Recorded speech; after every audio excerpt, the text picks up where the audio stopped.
अमृतहस्ताय विद्महे महाशक्तिनेत्राय धीमहि तन्नो अप्पाजिः प्रचोदयात्।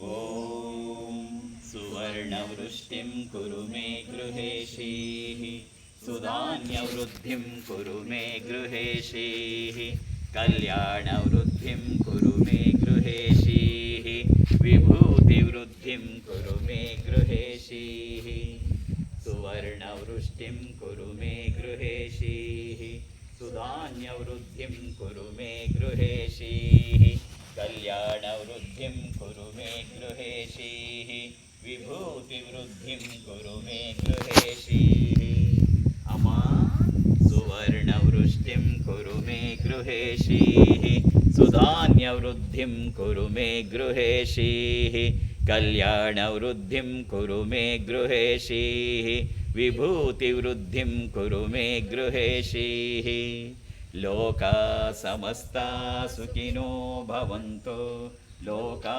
समस्ता सुखिनो भवन्तु लोका समस्ता सुखिनो भवन्तु समस्त सन्मङ्गलानि भवन्तु। ॐ शान्ति शान्ति शान्तिः हरिः ॐ तत्सत् सर्वं श्री जगदम्बार्पणमस्तु